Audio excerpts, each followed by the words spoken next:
The transport ship Harmony's Edge glided through the vast emptiness of space toward the neutral station where first contact protocols would unfold.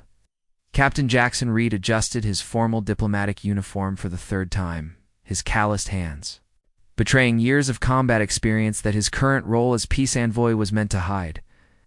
The irony wasn't lost on him that humanity had chosen their most decorated soldier to play ambassador through the viewport. The Zephyrian space station's celestial nexus grew larger, its organic curves and bioluminescent panels creating an otherworldly beauty that took his breath away. The structure seemed alive, pulsing with gentle light that reminded him more of a jellyfish than any human architecture. "Captain Reed, we're receiving docking clearance," announced his aide, Ensign Torres, her voice tight with nervous energy. The entire crew understood the weight of this moment. After decades of Cold War tensions between humanity and the Zephyrian Collective, this diplomatic exchange could determine whether their species would find peace or prepare for devastating conflict. Jackson nodded, his gray eyes studying the alien station's docking bays. Everything about Zephyrian technology seemed to flow like water, adapting and reshaping itself with an elegance that human engineering couldn't match. He wondered what their representatives would be like, whether the warnings about their telepathic abilities were true, and most importantly, whether he could maintain his cover as a simple diplomat. The docking process was smoother than any human port, the station's biomechanical systems embracing their ship with gentle tendrils that guided them into perfect alignment. As the airlock sealed and atmosphere equalized, Jackson felt his pulse quicken. Years of military training had prepared him for combat, but this was different. This required a kind of courage he wasn't sure he possessed. The inner airlock doors parted with a soft whisper, revealing a corridor that seemed carved from pearl and starlight. Bioluminescent panels cast a warm, welcoming glow that should have been comforting, but instead made Jackson hyper-aware of how alien this environment truly was. The gravity was lighter than Earth's standard, making each step feel like a controlled fall. His first glimpse of Ambassador Cathara stopped him in his tracks. She stood at the corridor's end, like a vision from a dream, her tall, graceful form wrapped in flowing robes that seemed to be made of captured moonlight. Blue of ocean depths with subtle patterns that shifted and swirled like living tattoos. Most striking were her eyes, large and luminous, with silver irises that seemed to see straight through to his soul. "Captain Reed," she said, her voice carrying a musical quality that human vocal cords could never replicate. "Welcome to Celestial Nexus. I am Ambassador Cathara of the Collective." When she extended her hand in the human custom of greeting, Jackson felt a moment of hesitation. Zephyrian telepathic abilities were legendary, and physical contact was said to strengthen their mental connections. But refusing would send the wrong message before negotiations even began, the moment their hands touched. Jackson felt a gentle warmth spread up his arm. It wasn't intrusive or threatening, but rather like standing in sunlight after a long winter. Kithra's eyes widened slightly, and he caught a flicker of surprise across her elegant features. "You are not what I expected," she said softly, her head tilting with curiosity. "The reports described humans as crude and violent, driven by base instincts, but you carry depths that surprise me." "Reports can be misleading," Jackson replied, trying to keep his voice steady despite the electric current that seemed to run between them. "I hope we can judge each other by our actions rather than preconceptions." As they walked through the station's corridors, Jackson found himself studying Cathira's movements. She glided rather than walked, her steps so light they barely seemed to touch the bioluminescent floor. Her long, midnight blue hair moved like it was underwater, and he caught hints of a subtle fragrance that reminded him of rain on summer flowers. The diplomatic chamber was a work of art, its walls transparent and offering a breathtaking view of the starfield beyond. Soft seating areas were arranged in a circle rather than the confrontational table setup humans might have chosen. Everything about the space encouraged openness and harmony. "Your station is beautiful," Jackson said, meaning it completely. Human architecture tends to be more practical than artistic. Kithra's smile was like sunrise, transforming her already stunning features into something that made his chest tight. "Beauty serves a practical purpose for my people. It soothes the mind and opens pathways for understanding." Harsh environments create harsh thoughts. Other Zephyrian representatives began arriving, their movements equally graceful, but their expressions more guarded. High Council Member Vorex entered last, his imposing frame and stern demeanor making it clear he was less optimistic about human-Zephyrian relations. His skin was a darker blue than Kythera's, with silver markings that spoke of age and authority. "So," Vorex said without preamble, his telepathic voice carrying an edge that everyone in the room could feel, "Humanity sends us a warrior dressed as a peacemaker. How typical." Somehow, Vorex had seen through his diplomatic cover immediately. The urge to shift into defensive posture was almost overwhelming. But he forced himself to remain relaxed, hands visible and non-threatening. "I prefer to think of myself as a protector who's learned that some battles are won with words rather than weapons," Jackson replied calmly. "My military background gives me perspective on the cost of conflict." Kythera's eyes moved between the two males, her expression thoughtful. Through their brief contact, she had sensed something in Jackson that intrigued her, layers of complexity. That contradicted everything her people believed about humans. He was dangerous, yes, but not in the way they expected. "Perhaps we should begin with the exchange protocols," she suggested, her melodic voice cutting through the tension. "Captain Reed, your government has agreed to share technological specifications. For your defensive systems in exchange for our bioregeneration techniques." The formal negotiations proceeded smoothly on the surface. But Jackson could feel undercurrents of suspicion and attraction swirling through the room. Every time he glanced at Kythera, he found her studying him with those luminous eyes, as if trying to solve a fascinating puzzle. During a break in discussions, she approached him near the observation windows. The star field beyond created an intimate backdrop as she moved closer than diplomatic protocols strictly required. "Your thoughts are shielded," she said quietly. "Most humans' minds are like open books to us, but yours has barriers that requires training or natural ability." "Maybe I just think differently than most humans," Jackson replied, acutely aware of her proximity. It's close. He could see the subtle play of light beneath her skin, the way her hair seemed to move with its own life. "Yes," she whispered, her silver eyes searching his face. "You do? You think like someone who has seen too much darkness but refuses to let it consume the light within?" The observation hit closer to home than Jackson was comfortable with. Years of Black Ops missions had shown him humanity's capacity for both creation and destruction. Coming here, playing the role of diplomat while hiding his true nature, was his attempt to choose light over darkness. "Your people warned you about human monsters," he said, his voice rough with emotion he hadn't expected to feel. "But what if? Some of us are trying to be better than our worst impulses." Kythera's hand moved toward his face, stopping just short of contact. The air between them seemed charged with possibility and danger in equal measure. "They warned us about human violence," she said softly, "but no one prepared us for human courage. The courage to face your own nature and choose to change." Moment was shattered by Vorex's mental voice cutting through their private exchange. "Ambassador Kythera, we need to discuss security concerns privately." As the formal sessions resumed, Jackson found himself caught between his mission and something far more personal. Represented everything beautiful and peaceful that humanity could aspire to, but his presence here was based on deception. Every moment he spent in her company made the weight of that deception heavier. When the day's negotiations concluded, Kythera lingered as the other representatives departed. The diplomatic chamber's lights had dimmed to simulate evening, creating an intimate atmosphere that made Jackson's pulse quicken. "There will be a cultural exchange tomorrow," she said, her voice carrying a note of invitation. "Perhaps you would like to experience Zephyrian art and music. It might help you understand us better." "I'd like that," Jackson replied, knowing he was walking into dangerous territory. Each moment he spent with her made his mission more complicated, but the thought of walking away felt impossible as she prepared to leave. Kythera paused at the chamber's entrance.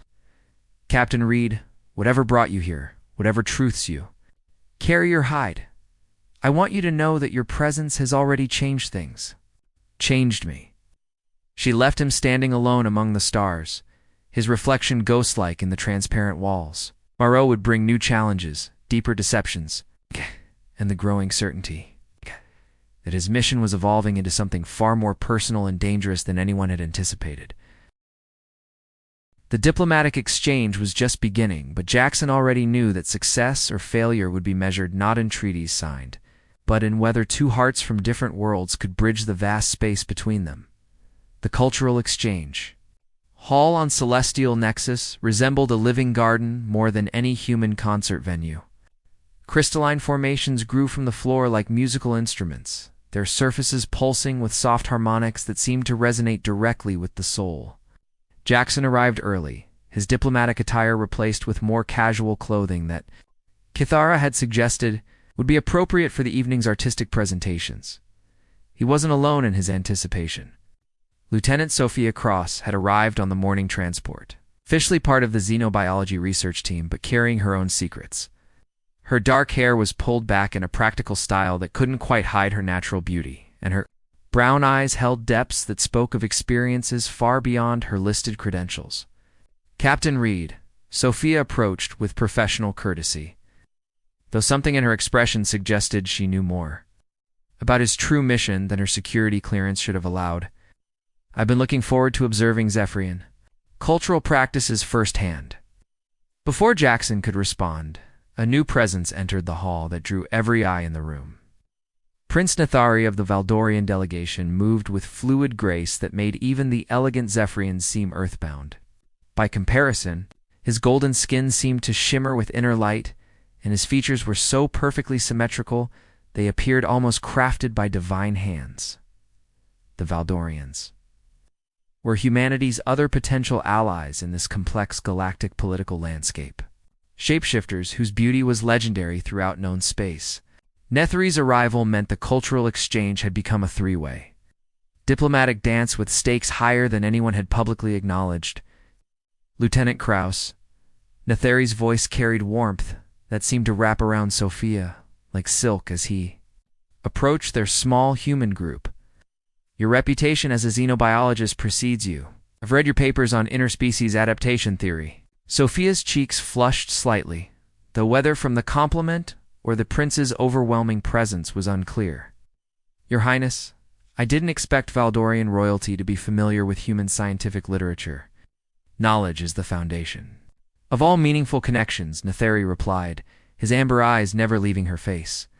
Perhaps you would allow me to show you some Valdorian bioadaptation techniques this evening. Jackson watched the interaction with growing unease. Sophia's research credentials were genuine, but her psychological profile suggested someone running from a traumatic past. The intensity of Nethari's attention seemed to be awakening something in her that could complicate diplomatic relations. The evening's presentations began with Zephyrian harmony singing, voices blending in ways that created visible light patterns in the air. Kithara appeared at Jackson's side as if materializing from starlight itself. Her presence immediately centering his scattered thoughts. Beautiful, isn't it? She whispered, her breath warm against his ear. We believe that true harmony creates light, just as discord creates darkness. And what do you call what's happening between us? Jackson asked quietly, hyper-aware of how close she stood. Kithara's silver eyes met his with an intensity that made his pulse race. I call it dangerous, and necessary in equal measure.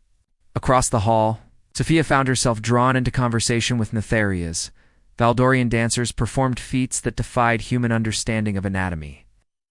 The prince's ability to subtly shift his appearance was mesmerizing, his features flowing like liquid gold while maintaining perfect masculine beauty. Your people fascinate me, Nethari said, his voice pitched low enough that only Sophia could hear. Humans adapt through technology and determination, rather than biological flexibility. Yet you achieve results that amaze even shapeshifters. We're stubborn, Sophia replied with a smile that transformed her serious features. When we want something badly enough, we find a way. And what do you want, Sophia Cross? The way he said her name made it sound like poetry. What drives a brilliant scientist to leave her homeworld for the unknown? The question touched on memories Sophia wasn't ready to share. But something about Nethari's presence made her feel safe in ways she hadn't experienced since childhood. Sometimes running toward the unknown is easier than facing what you're leaving behind. Nethari's expression grew tender, his shapeshifter intuition picking up on emotional currents beneath her words. And sometimes what we run toward becomes what we were meant to find all along. Meanwhile, Jackson and Cathara had moved to a more private section of the hall, where Zephyrian light sculptures created intimate alcoves among the displays. The diplomatic protocols that governed their interactions felt increasingly irrelevant as the evening progressed. "Tell me about Earth," Cathara said, as they stood before a sculpture that seemed to capture the essence of a nebula in crystalline form. Not the official reports or political summaries. "Tell me what it feels like to be human on your home world." Jackson considered his words carefully, knowing that honesty would reveal more about himself than his mission parameters allowed. "It's beautiful and brutal simultaneously. We create art that moves us to tears, then destroy environments that took millions of years to develop. We're capable of incredible love and terrible violence, sometimes in the same person. Like you," Cathara observed softly. "Yeah, you carry both within yourself." "Yes," he admitted, the word carrying weight of years of internal struggle. "The question is which nature wins in the end." Cathara moved closer, her hand reaching up to touch his face with fingertips that seemed to carry starlight. "Perhaps the answer isn't which nature wins, but whether you can integrate both into something greater than either alone." The touch sent warmth through Jackson's entire body, and he realized that Cathara's telepathic abilities were allowing her to share not just thoughts, but emotions. Through that connection, he felt her own internal struggles. The pressure of representing her people's hopes while fighting personal desires that could endanger everything.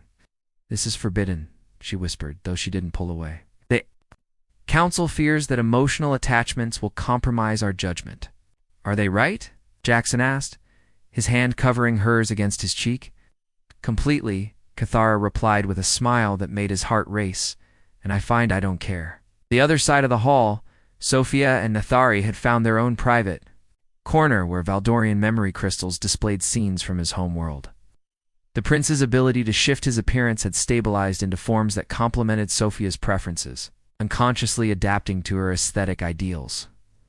"Your world is incredible," Sophia breathed, watching crystalline cities that grew like living organisms across golden landscapes. "The integration of biological and technological advancement is beyond anything humans have achieved. Beauty without purpose is meaningless," Nathari replied, his attention focused more on Sophia's face than the displays. "What matters is whether knowledge serves connection or creates barriers." General Torvin's arrival shattered the intimate atmosphere like a cold wind. The Valdorian military commander's expression carried disapproval that needed no translation as he approached the prince and Sophia. "Your Highness," Torvin's voice carried formal courtesy with undertones of steel. "The council requests your presence for strategic discussions." Nathari's features hardened, the playful shapeshifter replaced by royal authority. "The evening's cultural exchange is not yet concluded, General." "Nevertheless," Torvin replied, his eyes moving to Sophia with barely concealed hostility, "matters of state take precedence over personal entertainment." Sophia felt the familiar sting of dismissal, the reduction of her worth to mere entertainment for powerful men. But before she could retreat into professional detachment, Nathari's hand found hers with gentle pressure. "Lieutenant Cross is not entertainment, General," the prince said with quiet authority. "She is a colleague whose insights into human adaptation could prove valuable to our people's future." The moment stretched between duty and desire, political necessity and personal connection. Sophia realized she was holding her breath, waiting to see whether Nathari would choose his responsibilities or defend what was growing between them. "Perhaps," Nathari said finally, "the strategic discussions could benefit from a human scientific perspective. Lieutenant Cross, would you be willing to contribute your expertise?" It was a diplomatic solution that honored both his obligations and their connection. But Sophia recognized the underlying question. Was she willing to step deeper into alien politics for the chance to explore whatever was happening between them? "I would be honored, Your Highness," she replied, her voice steady, despite the implications of her choice. As the formal presentations concluded, and various delegations prepared for private meetings, Both human officers found themselves at crossroads that would define not just their personal futures, but potentially the fate of interspecies relations. Jackson's communication device chimed with an encrypted message from Earth Command: mission. Parameters unchanged. Gather intelligence. Avoid emotional compromise. The irony wasn't lost on him that avoiding emotional compromise might have become impossible. Cathara appeared at his side as if summoned by his internal conflict. Difficult. News from home? She asked, her telepathic sensitivity picking up his emotional turmoil. Reminders of duty, Jackson replied, knowing that half-truths were becoming harder to maintain. Sometimes what we're ordered to do conflicts with what we know is right. Then, perhaps, Cathara said, her silver eyes bright with determination. It's time to decide whether you serve orders or principles. The cultural exchange was ending, but the real negotiations were just beginning. As the various species prepared to retire to their quarters, unspoken promises hung in the air like possibility itself. Dangerous and beautiful and utterly transformative. 3 weeks had passed since the cultural exchange, and the neutral station had become a pressure cooker of diplomatic tension and hidden romance. Dr. Alina Esquez arrived on the latest transport, her credentials as an interspecies psychologist providing perfect cover for her real mission, evaluating the psychological stability of human personnel who might be compromised by alien contact. Elena's dark eyes took in everything with professional assessment as she moved through Celestial Nexus's corridors. Her olive skin and warm features gave her an approachable appearance that disguised a razor-sharp intellect trained in reading both human and alien behavioral patterns. She had studied every available file on Zephyrian and Valdorian psychology, but nothing had prepared her for the reality of their overwhelming presence. Commander Ashton Gray met her at the docking bay, his military bearing impeccable despite the stress lines around his gray eyes. As Fleet Liaison Officer, he was responsible for coordinating human military interests with diplomatic objectives, a job that had become increasingly complicated as personal relationships developed between species. Dr. Vasquez, Ashton's voice, carried the crisp authority of a career officer. Though Elena's trained, I noted micro-expressions that suggested internal conflict. Welcome to what's becoming the most complex diplomatic situation in human history. Commander Gray Alina replied, studying his face with professional interest. Your reports suggest that personal relationships are developing between human and alien personnel? How are you managing the security implications? Something flickered across Ashton's features before his military mask reasserted itself, monitoring the situations closely. Captain Reed and Lieutenant Cross have maintained professional standards despite obvious personal attractions to their alien counterparts. Alina nodded, but her psychological training picked up on what Ashton wasn't saying. His tone when mentioning the developing relationships carried a note of something that sounded almost like envy, as if he understood the attraction but hadn't experienced it himself. Their conversation was interrupted by the arrival of a being that made Lena's breath catch in her throat. Serafina of the Lumina delegation moved like crystallized starlight, her translucent skin revealing networks of energy that pulsed with soft luminescence. She was tall and ethereal, with features so perfectly proportioned they seemed designed by mathematics rather than evolution. The Lumina were energy manipulators, beings who existed partially in dimensions humans could barely comprehend. Presence sent waves of calm through the corridor, her natural empathic abilities unconsciously soothing the emotions of everyone nearby. Commander Gray, Seraphine's voice carried harmonics that seemed to resonate in Elena's chest. I was hoping to discuss the energy compatibility studies with Dr. Vasquez. Elena felt a strange, tingling sensation as Seraphine's luminous eyes focused on her. Unlike the Zephyrian telepathic touch or Valdorian shapeshifter magnetism, Seraphine's effect was like standing in a field of pure possibility. Every cell in Elena's body seemed to vibrate with potential energy. Dr. Vasquez Ashen said, his voice slightly strained. Serafina has been working with our scientists to understand how human neural patterns interact with Lumina energy fields. Her insights could be valuable for your psychological assessments, Lena. found herself studying both the commander and the Lumina female with new interest. Ashton's professional demeanor couldn't quite hide the way his pupils dilated when he looked at Serafina, while the crystalline being's energy patterns shifted to warmer spectrums whenever she glanced his way. "I would be very interested in discussing your findings," Alina said to Serafina, then addressed Ashton. "Commander, perhaps you could join us. Your observations of human crew interactions with Lumina energy fields would provide valuable context." Over the following days, Alina conducted her assessments while observing the complex web of relationships developing throughout the station. Captain Reed and Ambassador Cathara were clearly struggling with attraction that violated every diplomatic protocol. Their formal interactions charged with unspoken desire. Lieutenant Cross had become Prince Netheri's constant companion there. Scientific collaborations providing cover for an emotional connection that was transforming them both. But it was the dynamic between Commander Gray and Serafina that fascinated Alina most. Unlike the obvious attractions between the other couples, theirs was a slow burn of intellectual connection that was building toward something potentially explosive. "The energy compatibility between humans and Lumina is unprecedented," Serafina explained during one of their research sessions. Her crystalline fingers moved through holographic displays showing brainwave patterns that synchronized in impossible ways. "Human consciousness seems to resonate with our dimensional existence in ways we never anticipated." Alina watched Ashton's face as Serafina spoke, noting how his military composure softened when he focused on the Lumina female's words. "Commander, have you experienced any unusual sensations during extended contact with Lumina energy fields?" Jaw tightened slightly. "Nothing that interferes with duty performance, Doctor." "That wasn't what I asked," Alina said gently. "Personal experiences can provide valuable data about interspecies compatibility."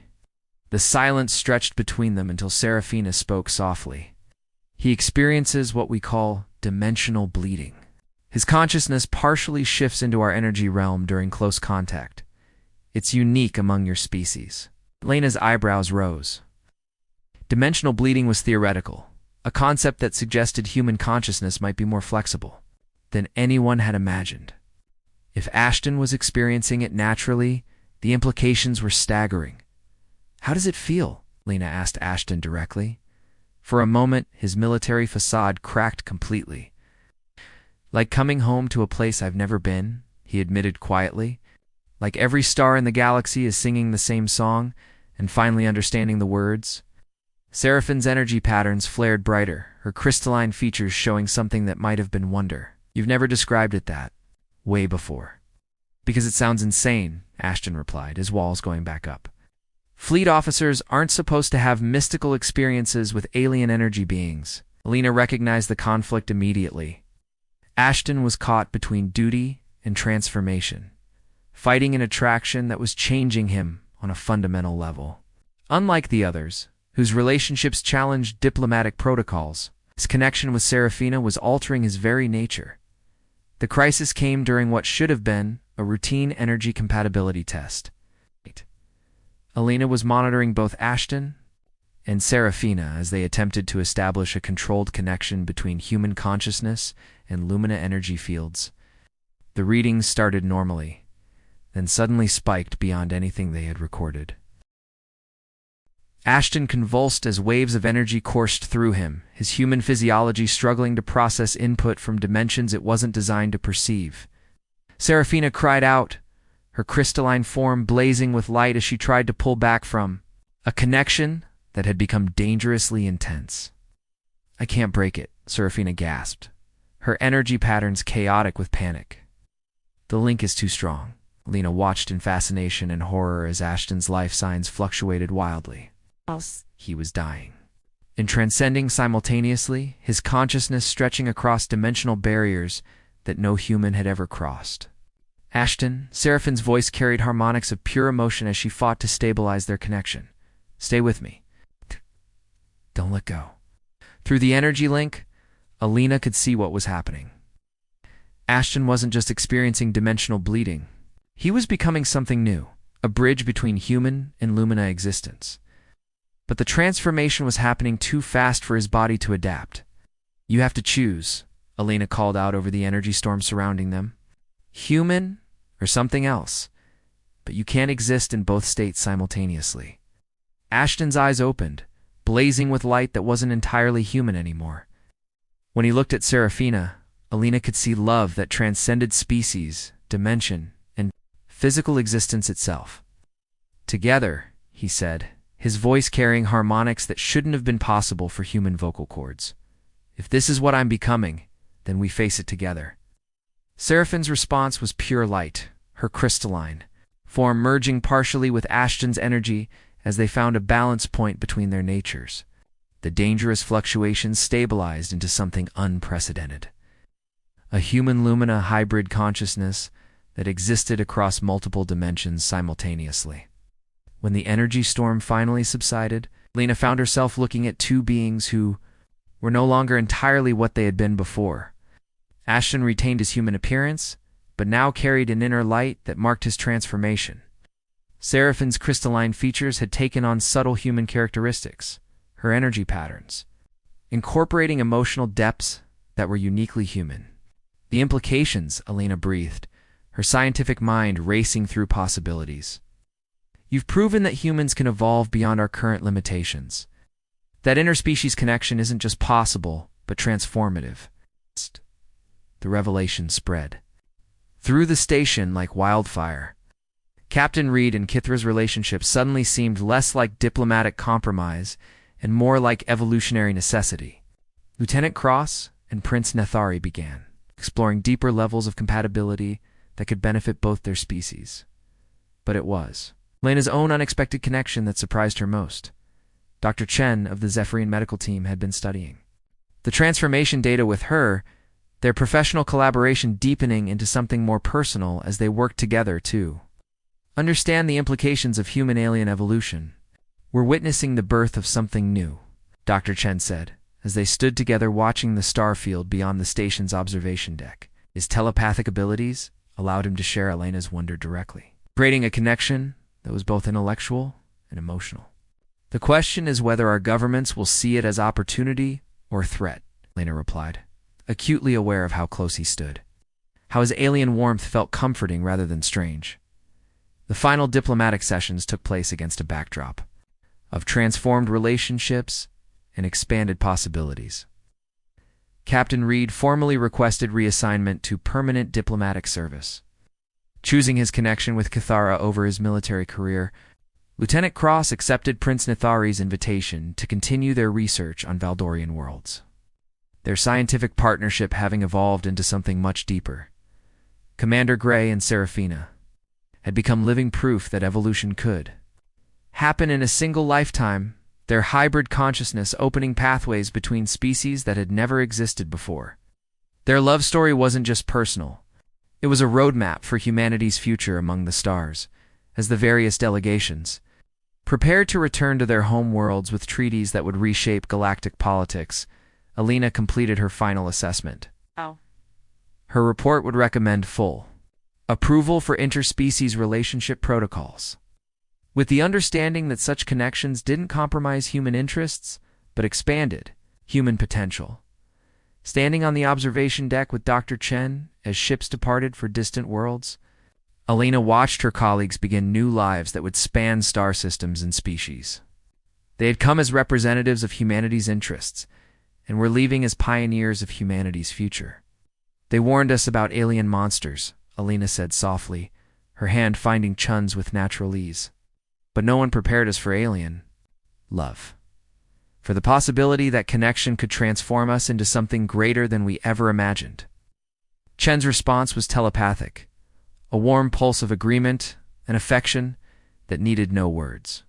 Around them, the station continued its work of bringing species together, no longer as suspicious strangers but as partners in the greatest adventure the galaxy had ever known.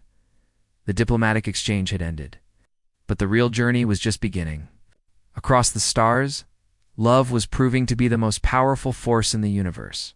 It's capable of bridging any distance and transforming any heart brave enough to remain open to infinite possibility.